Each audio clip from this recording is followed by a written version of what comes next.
Je vais vous présenter notre artiste de renommée internationale. Il en est à son deuxième recueil d'une série de 50.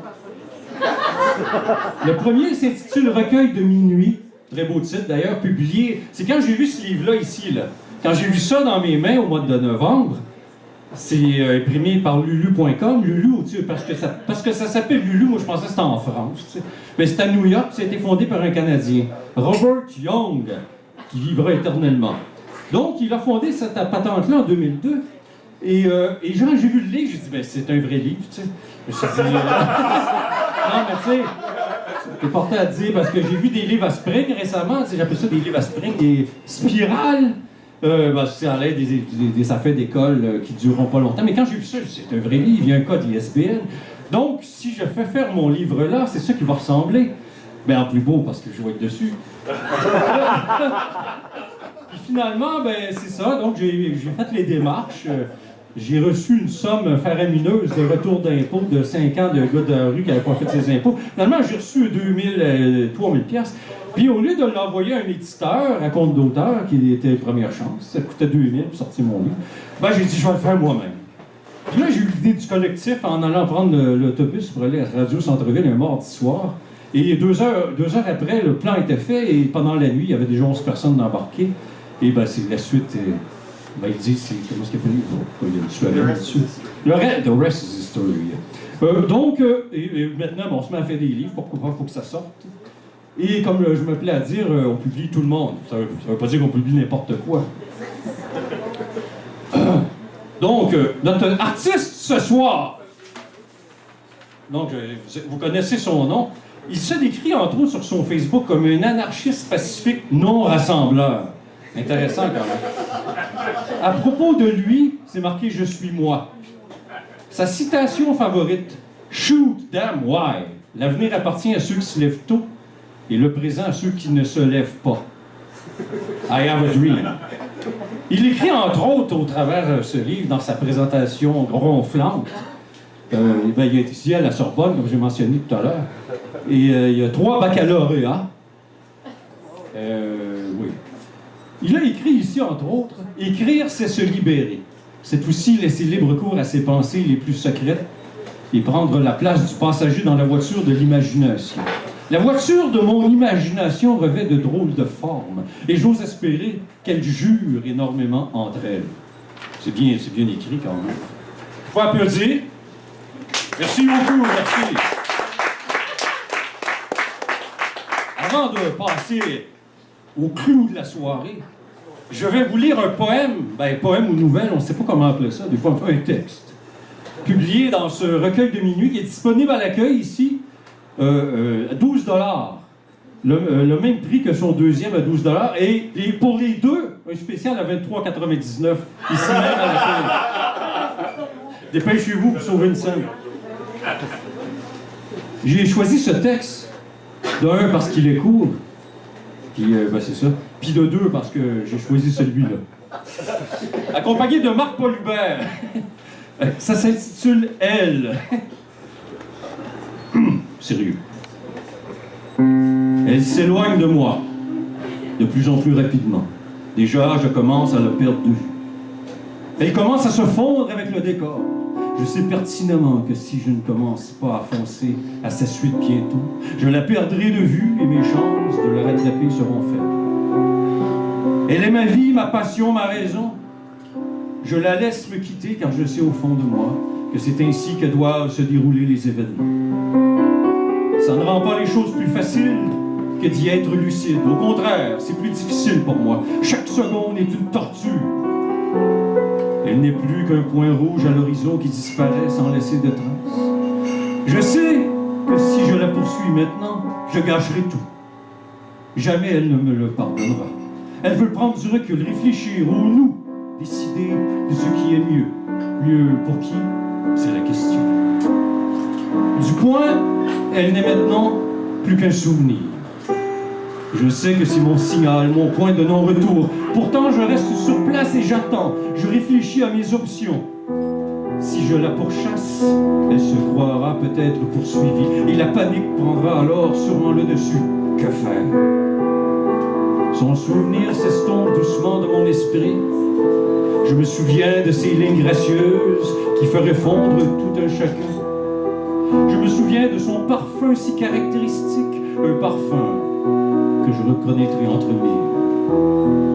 Je me souviens de notre chimie unique, et c'est tout, je commence à l'oublier. Elle me quitte graduellement, et je ne peux vivre avec cette réalité. Une vie sans elle ne vaut pas d'être vécue. Si je ne peux l'avoir, pourquoi quelqu'un d'autre le pourrait? Je suis vers où elle est partie, vers où elle m'a quitté. Je sais que si je cours maintenant, je la rattraperai, avant qu'il ne soit trop tard. Pourtant, je ne sais que faire. Ma maîtresse le sent sûrement, car elle se penche vers moi, gratte ma tête entre deux oreilles et elle me crie « Vas-y, Rex, va chercher la balle !» Je me lance alors, comme si rien d'autre n'existait. Chercher ma belle balle rouge, telle est ma raison d'être en ce moment. Ça porte à confusion. Comme le personnage, d'ailleurs. On appelle Christian Léo Ducorne-Gauthier.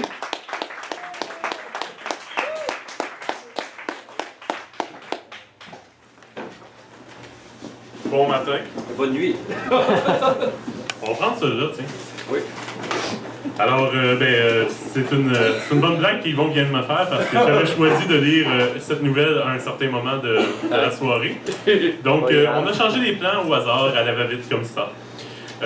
Tout d'abord, j'aimerais dire merci à Yvon Jean de m'avoir invité ce soir. C'est tout un honneur pour moi. Je vais essayer de ne pas trop vous déranger, de vous changer les idées à mesure que je vais lire ce soir, avec des différents styles, différentes idées, promener un peu. J'ai d'ailleurs 4 supports différents pour lire ce soir. Mon recueil de poésie qui est à vendre à 12 $, comme Yvon l'a dit, mon recueil de nouvelles qui est aussi à vendre à 12 $, mon cahier d'écriture dans lequel je travaille présentement. Donc, on va commencer avec un premier poème que j'ai déjà lu ici une fois, que j'ai lu aussi à la tribune Focus de Ponctuation, mais je l'aime, celui-là. Enfin, je me suis dit, on va le recommencer une 3e fois. Il se nomme Chaos.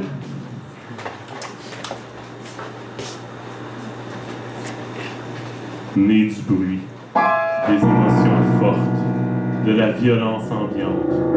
Je suis du chaos. L'ordre m'ennuie. Le calme est mon ennemi.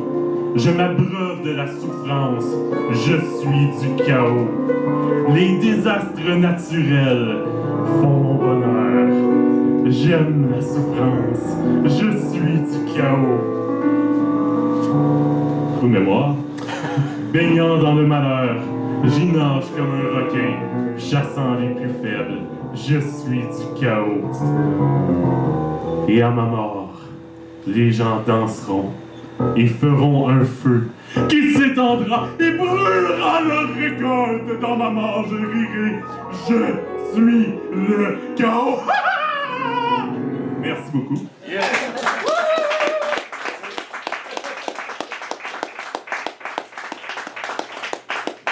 On va aller complètement ailleurs, parce que bon, il n'y a pas juste l'humour dans la vie. Avec un petit poème qui se nomme La mer à boire.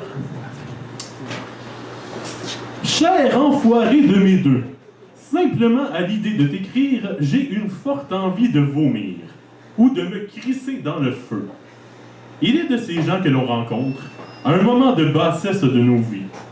L'on sait que ces gens ne méritent que le mépris. Tu n'en fais pas partie par contre. Non, toi tu vaux mieux que ça. Tu as su aller puiser le meilleur en moi, le romain sanguinaire qui t'installerait sur une croix et t'y laisserait avant d'aller danser la salsa. Vois-tu, pour moi tu n'es même pas. Tu es indigne de consommer l'air qui te fait vivre. Je souhaite que de toi, un vaccin nous délivre. Éliminer un parasite, personne n'en ferait de cas. Depuis des années, je planifie ta disparition. D'abord l'empoisonnement, mais ça laisse des traces. Puis, le suicide assisté, mais les policiers sont sagaces. Si seulement de toi-même tu pouvais nous délivrer. Ah, ce que je donnerais. Afin de ne plus avoir à te saluer le matin, lorsque tu vas chercher un journal de bon train. Si seulement une crise cardiaque te terrassait. Ça cogne à la porte. Vite, je dois ranger cette note. Ces sentiments doivent demeurer cachés. Jusqu'après ton départ du souper. Ah, cher voisin, quel plaisir de te voir! Merci.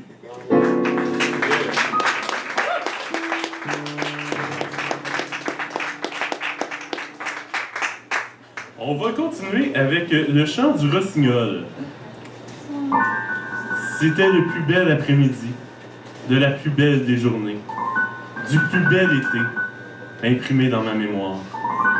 Au parc, les hauts arbres, majestueux géants, grattaient le firmament, parsemant le ciel d'un bleu éclatant, de paresseux nuages dérivant lentement. Les délicats arômes naturels se mêlaient au rire des enfants. Tout était parfait. Je m'en rappelle très bien. L'harmonie pure de la vie. Puis, une note discordante. La fit voler en éclats. Je m'étais baigné et je me faisais sécher sous un chêne aux hautes branches. De ces hauteurs, une plainte m'arrivait. Un magnifique rossignol s'égosillait tristement. Sa complainte m'émouvait. Jamais chanson plus triste ne m'avait touché. Le désarroi de sa voix ne me laissa pas de marbre. J'y entendais la tristesse d'une peine d'amour, la fin d'une vie autrefois partagée. Ma joie m'avait aussi quitté. Comment ressentir le bonheur à proximité d'un tel désespoir? Je me mis aussi à pleurer et entre deux sanglots à composer une chanson sur le rossignol. À la claire fontaine, m'en allant promener. Le prochain poème se nomme Maths en 3. Donc, Maths en 3, ça a été inspiré alors que j'écoutais l'entrevue radio de Claudius Communarium avec Yvon Jean. Il avait lu un poème où il parlait de maths et juste le terme est venu chercher et j'ai écrit le poème par la suite qui n'a aucun rapport avec le sien, sauf le terme maths. Donc, c'est Maths en 3. 3 semaines. Juste 3 semaines. C'est fou comme le temps est relatif. Pour un travail scolaire, 3 semaines, aussi bien dire l'éternité. Quand c'est le temps qui te reste, avant le repos éternel, 3 semaines, aussi bien dire plus rien. Comment préparer le dernier chapitre du livre de sa vie, lorsqu'on croit en être à la moitié? Tant de péripéties à clore, pour ne pas laisser trop de trous au scénario. 2 semaines. Déjà 2 semaines. La dernière semaine s'est envolée. Je n'ai rien fait que parler au téléphone. Après coup, c'est fou. Toutes les laisses qui nous enchaînent à la clôture de la société. Pas le temps d'appeler la famille ou de sortir avec les vieux chums. Juste le temps de légalement prononcer mon prédécès, preuve à l'appui. 1 semaine. 1 semaine et c'est fini. Je ne pensais pas dire ça, mais j'ai quasiment hâte. Je suis plus capable. Plus capable de la souffrance. Plus capable des adieux larmoyants. Tout ça fait juste mal. Je veux que ça s'arrête. Que la partie se termine. Que mon temps sur l'échiquier soit terminé. Échec et maths. Merci.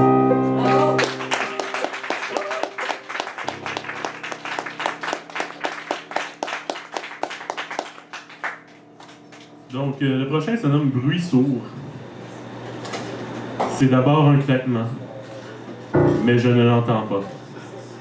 Mon cœur a assourdi mes oreilles pour les protéger d'un son entendu. Je reçois des courriels d'amis inquiets de ne plus me voir. Ils me reprochent de ne pas répondre lorsqu'ils m'appellent au téléphone. Je n'ai pourtant entendu nulle sonnerie. La fois où je dois sortir, c'est soit ça ou me laisser mourir. Je suis passé près d'y rester.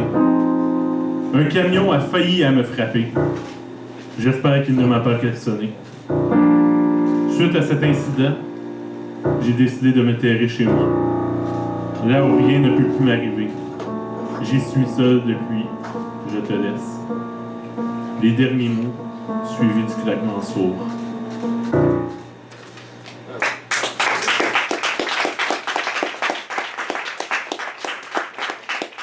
On va entrer dans la phase un peu plus psychédélique. J'ai décidé de complètement faire le contraire de ce que j'entends d'habitude. Donc, puisqu'on est dans une soirée poésie francophone, je vais vous lire un poème que j'ai écrit en anglais. Oui. Parce que oui, ma façon d'écrire personnellement, c'est que j'écris comme ça sort. Si l'idée est en français, le poème est en français. Si l'idée est en anglais, j'acrisse aux poubelles. Mais dans ce cas-ci, j'ai décidé de l'écrire quand même. Donc, et je voudrais remercier 2 personnes qui sont dans la salle qui m'ont aidé à le corriger par la suite. Catherine Oueltimard et Héloïse, qui est un peu plus loin. Merci beaucoup de m'avoir aidé. Mon anglais n'est malheureusement pas au niveau nécessaire pour l'avoir écrit par moi-même, donc merci beaucoup, mesdames. Alors, c'est en référence au grand poète anglais William Shakespeare, mais vous allez bien vite voir que je n'ai pas sa verve. Alors, je vais essayer de le faire avec mon anglais cassé. Je vous prie de m'excuser. A midwinter's night dream. I dream in black and white, infinite shades of grey. My antenna is not watered down. Snow is all I receive. No blue sky to gaze upon. No green grass to tingle my feet. No red lips to steal my kiss. I dream in black and white. Will this never-ending winter disappear soon and forever? One can only hope. Hope is all I have left. The cold winter night, desperate to gather some heat, haunt me without mercy. I can find no shelter. I dream of black and white, but I never forget the hot summer nights when everything is full of life. Merci.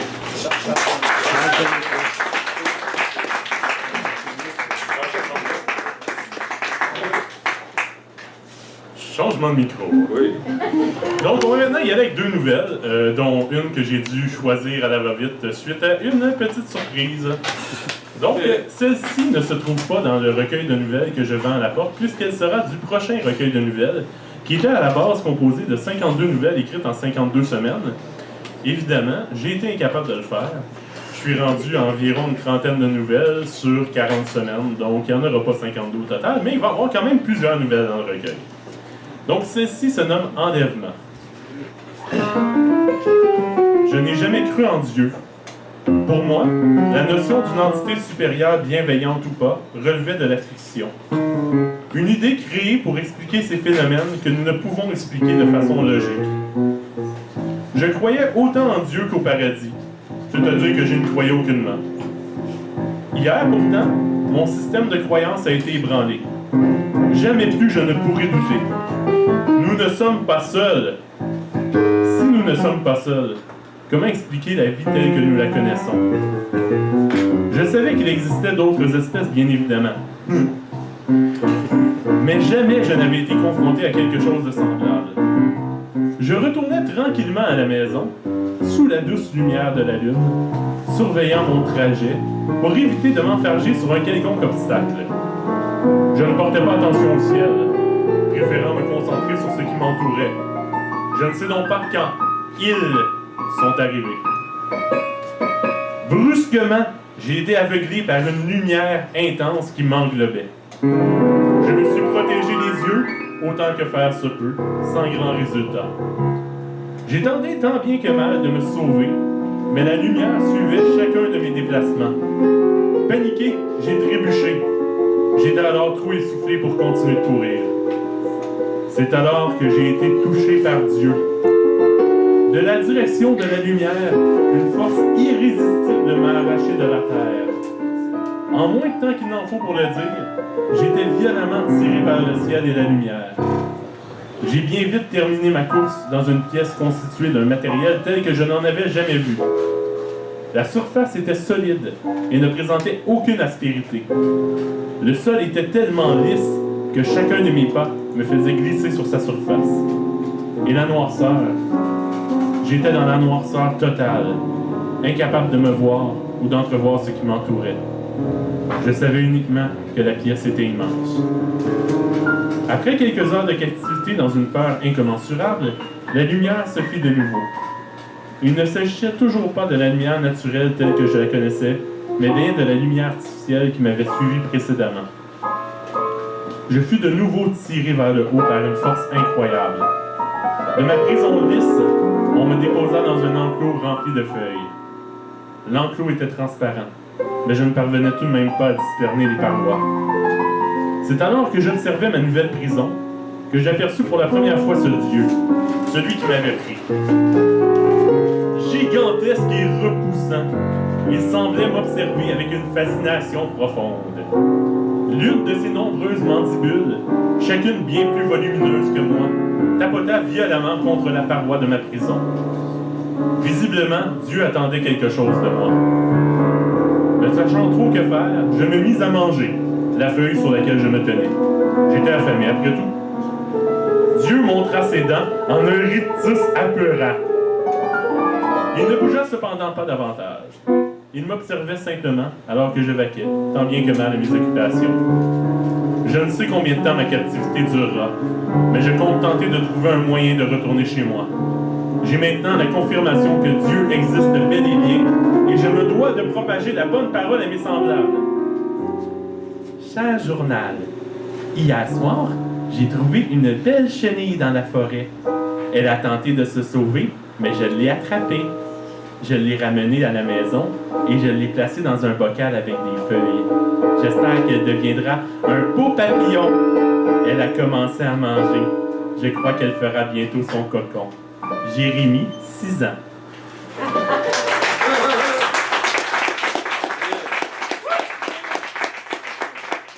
Alors, jusqu'après tout, c'est quand même le lancement de mon recueil de poésie. Ben, je vais quand même lire des poèmes de mon recueil de poésie. Ce qui est une idée un peu saugrenue, je sais, mais... Alors, je vais y aller encore une fois avec un poème que j'ai déjà lu ailleurs, mais jamais ici cette fois-ci. C'est une partie d'un triptyque que j'avais écrit il y a quelque temps déjà. C'est la deuxième partie qui se nomme Légèreté.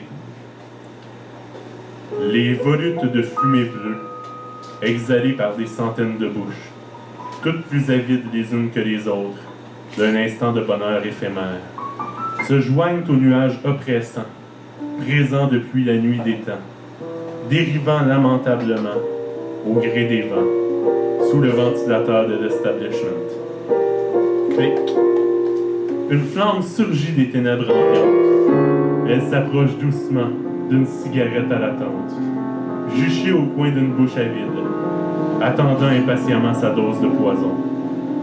Le feu grisé en allumant l'embout, illuminant un court instant la chambre glauque. Aspiration.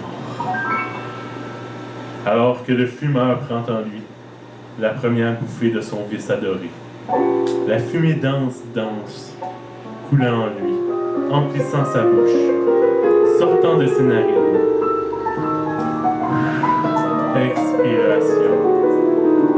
L'extrémité incandescente laisse lentement place à la cendre, s'accumulant inexorablement jusqu'à faire plier la cigarette sous son poids.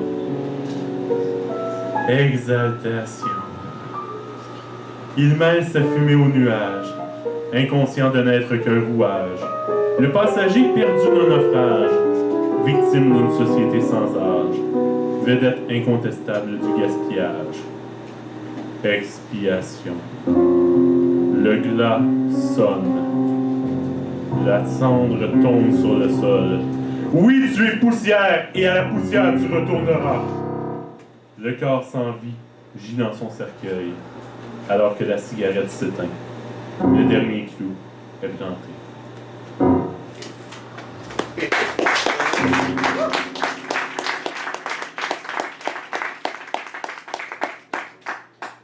Merci beaucoup. Le prochain poème se nomme Souvenir. Enfant riant allègrement, du plaisir insaisissable, de la légèreté incomparable, de l'innocence à qui l'on ment. Quelle est belle la vie avant d'être forcée, avant d'être confrontée à la vérité qui détruit. Ris, enfant, toi dont la vie est si belle, mords-la comme un bon caramel pendant qu'il est temps. Et pour seul souci, celui de ne pas savoir si la pataugeoire sera ouverte cet après-midi. Tu grandiras bien assez rapidement. Profite du moment présent. Il ne durera pas éternellement. Tu seras bientôt un grand. Tu laisseras alors derrière toi ton innocence irrécupérable. Tu avanceras dans cette vie déraisonnable en te demandant « Mais pourquoi ?» Il n'y a pas de réponse. C'est cette vérité si dure à avaler qui noircira tes pensées et te piégera dans ses ronces. Pour t'en échapper, tu songeras à rédiger les souvenirs d'un enfant libéré dans un poème résigné.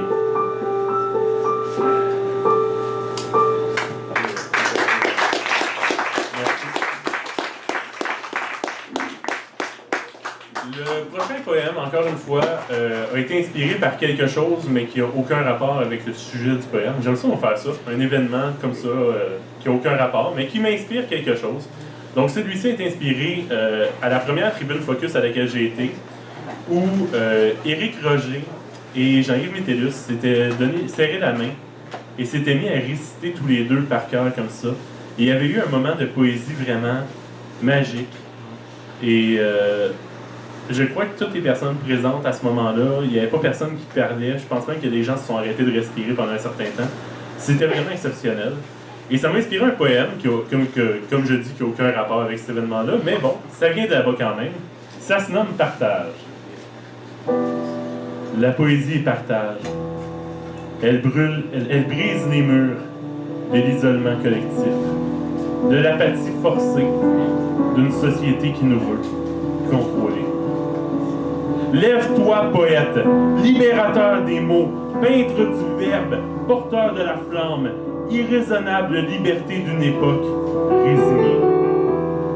Tu es la lumière dans les ténèbres, celui qui sait ce qui est oublié, le maréchal de l'imagination, le croyant parmi les moutons, celui que l'histoire humaine voudrait réprimer. Envole-toi de tes ailes, sur des vers libres, laisse l'encre couler de tes plumes et noircir des centaines de pages, pour qu'enfin nous soyons acceptés, partagés.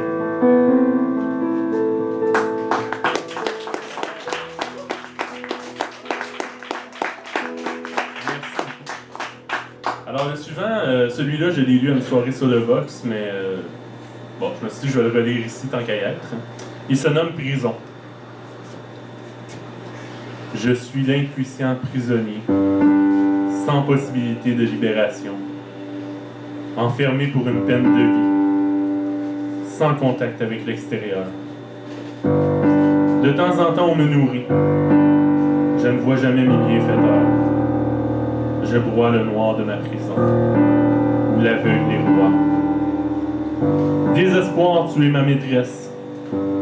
Si je n'étais pas immobilisé, il y a longtemps que je me serais libéré, laissant mon corps sans vie se balancer au bout d'une corde.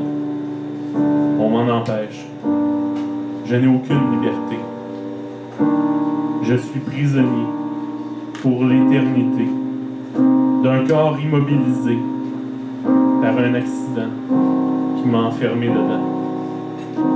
Ma tête est mon tombeau, mes proches mes geôliers, et le personnel hospitalier mes bourreaux inconscients. Je voudrais tant me réveiller, ne serait-ce qu'un instant, pour leur demander d'enfin me laisser aller, que je puisse quitter, avec le peu de dignité restant, cet infâme état d'être, plus mort que vivant. J'en ai assez. Je ne peux plus.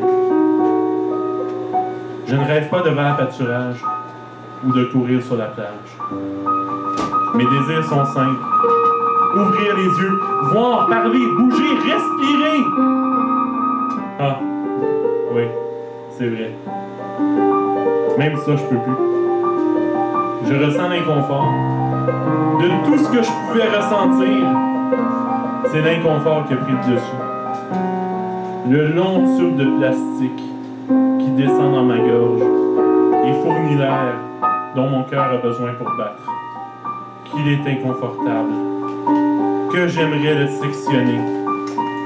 Je rêve d'entendre les alarmes sonner pour mon cœur qui aurait flanché. Ce serait la plus belle des mélodies, celle annonçant ma libération.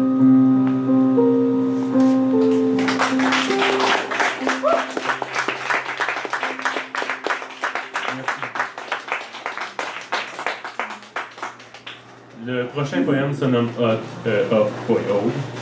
En tout cas, peu importe.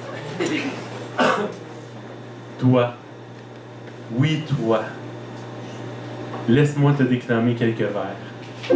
Laisse-moi te déclarer mon amour. Tes beaux cheveux roux, couvrant autrefois ton joli visage, sont maintenant disparus, victimes du temps ou des ravages. Comme j'aimais y voir une fleur, délicate touche démontrant ta douceur. Tu as perdu du poids. Je sais que c'est généralement bon, mais pas dans ce cas-ci. Tu me fais peur. De plantureuse et généreuse, oui. Tu es maintenant devenue squelettique. Es-tu malheureuse? Avant, tu chantais constamment. Maintenant, c'est à peine séductif. Et ils ne comprennent aucun plaisir. De pleine de joie de vivre, on dirait que tu es morte. Malgré tout ce qui t'est arrivé, j'aimerais te rappeler que pour toujours je t'aimerai. Comme tu es. Tu as bien beau changer. Je vais continuer de t'apprécier. Après tout, je connais ton secret. Je sais que tes changements suivent le rythme des saisons. Ta dépression sera bientôt finie. Tes bourgeons éclateront. Et tu te couvriras de nouveau de jolies feuilles vertes qui retourneront bien vite au roux qui te va si bien.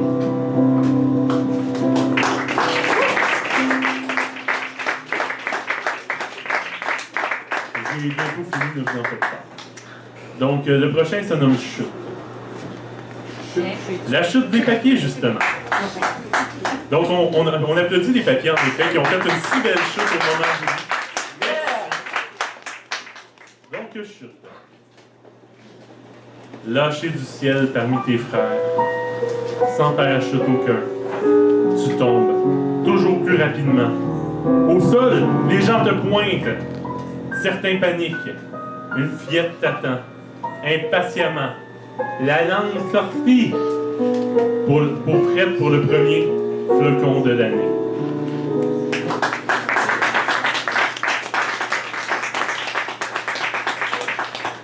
Alors là, je vais me faire un petit plaisir. Il y a pratiquement un an, jour pour jour, durant la dernière nuit blanche, j'avais été à un atelier d'écriture de slam qui avait lieu au musée McFord. Et il y avait des slameurs professionnels qui animaient cet atelier-là où les gens pouvaient aller et écrire ce qui leur venait par la tête avec comme sujet Montréal. Donc moi, j'avais été pour le plaisir. J'avais arrêté d'écrire de la poésie depuis quelques temps déjà. Mais je m'étais dit, ben, pourquoi pas? C'est une belle occasion, on va s'amuser un peu. Alors, j'avais écrit une suite de mots sans queue ni tête, sans aucune logique. C'était abject. Et comme un imbécile, j'ai été lire ça au micro. Et je me suis planté royalement. Je l'affirme hors de tout doute raisonnable. C'était lamentable. Et quand je suis revenu à la maison par la suite, je me suis dit, mais merde, pourquoi est-ce que j'ai fait ça? Et, assis à mon ordinateur, j'ai écrit ce poème, qui est un peu un slam, mais vu que je ne suis pas un slameur, on va dire un poème, qui se nomme Amertume, qui se veut un peu une excuse de ce que j'ai fait.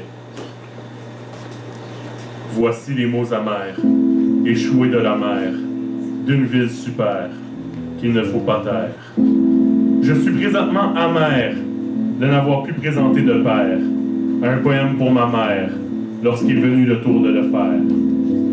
Quand je parle de mer, je signifie mon pied-à-terre, cette ville que j'ai dans la chair, Montréal, ma chère. Je me suis présenté à une soirée bien motivée, croyant enfin braver mon trac de m'affirmer. Ce ne fut pas le cas. Je m'ai mis les pieds dans les plats, sonnant mon propre glas par un poème plat, un vrai dégât. Alors moi-même, je suis contre. J'ai causé ma propre rencontre avec ma plus grande honte. Une suite de mots sans queue ni tête. Pourquoi ceux-ci n'ont pas fait la requête au reste de mon être, de rester tranquille, de disparaître? Maintenant que je suis à la maison, dans mon sanctuaire de salon, et qu'enfin je contrôle mes émotions, je me rends bien sûr à la raison. Pourquoi n'ai-je pas dit non? Pourquoi le croyais-je bon? Pourquoi ai-je bravé ce mont? Pour sûr, parce que je suis con. Ces vers que je vous partage ne rendent pas tant hommage. Ils sont plutôt un présage pour me faire pardonner le carnage d'un poème déjà volage. Je me sens survivant d'un naufrage, n'ayant pour seul breuvage que le désir de mon équipage de partager mon barbouillage pour reposer en paix, un peu plus sage. Je me permets de terminer par ces mots bien pensés, dans le but de me faire pardonner. Montréal, mon amour adoré. Voici les mots amers, échoués de la mer, d'une ville super, qu'il ne faut pas taire.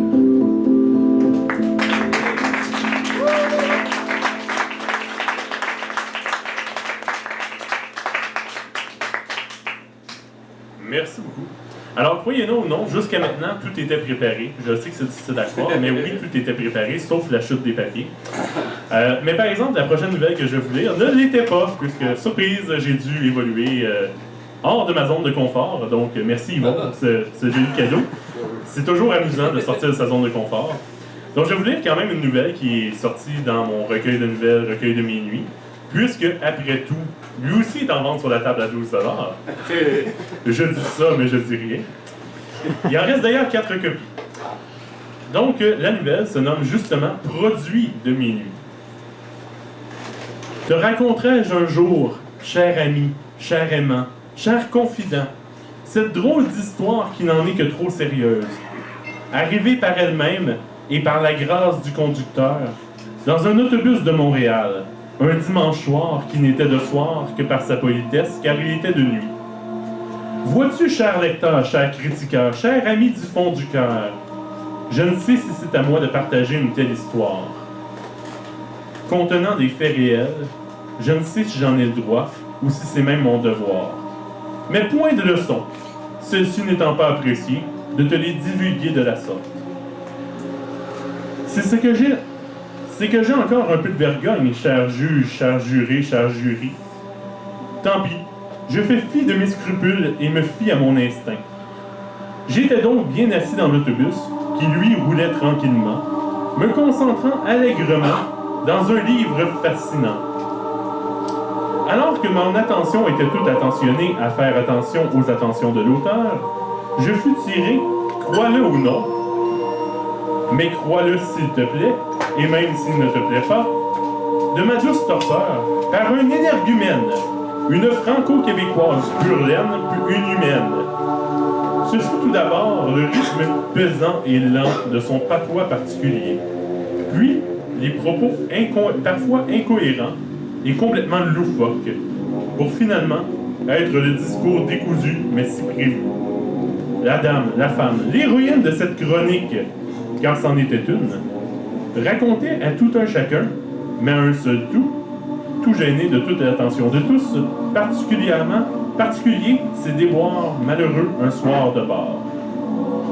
L'histoire va comme suit, succède, s'en vient, giboire, ses propos, tu t'en doutes et non les miens. Un soir précédent, dans un passé rapproché mais non composé, ni simple lorsqu'on y réfléchit à tête reposée, ce qui n'était pas son cas, fin de parenthèse, elle s'était saoulée.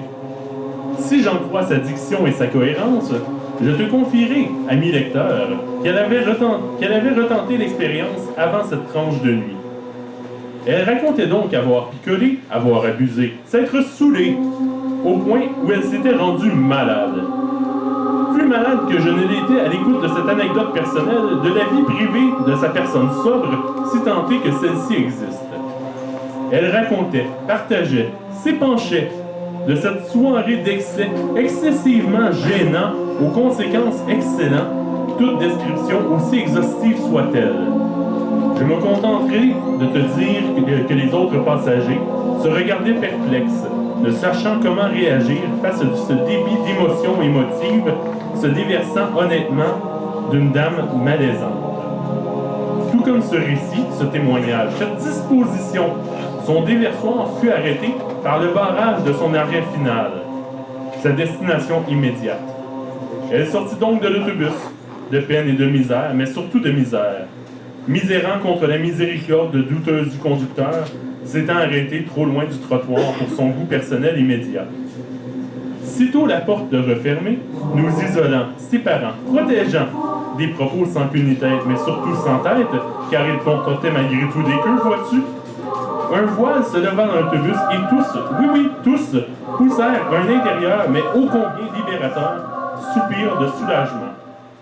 Je terminai donc le trajet, mon voyage, ma pérégrination, jusqu'à ma maison, mon domicile, mon logement, en lisant, plongeant, nageant, dans la douce, agréable et intelligente poésie de mon lecteur, confident, ami. Bravo!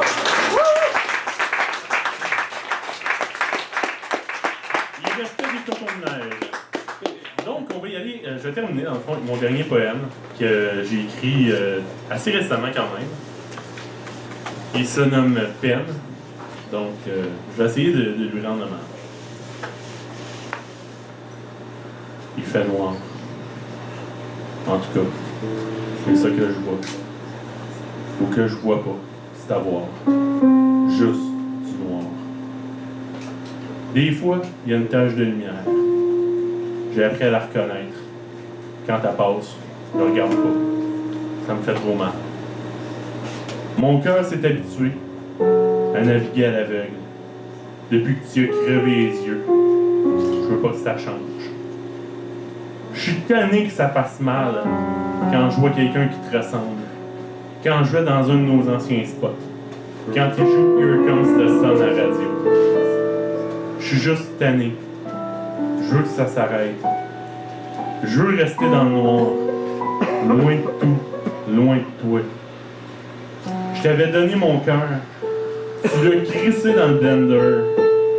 Tu l'as parti à high. Puis tu l'as regardé disparaître. Tu t'en sacrais bien raide de ce que ça pouvait bien me faire. Tu savais ce que tu voulais. Je souffrais enfin autant que toi. Non. J'avais pas le droit de bien aller, moi.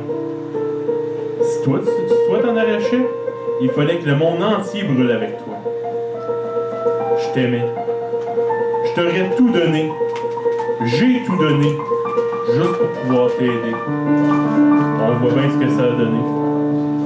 T'es quand même parti. T'as décrissé ma vie. Puis t'as sacré le camp. Le pire dans tout ça, c'est qu'il faut quand même que je ferme les yeux quand je vois une belle fille passer. C'est pas sa face que je vois. C'est toujours la tienne. Malgré tout ça, je t'aime encore.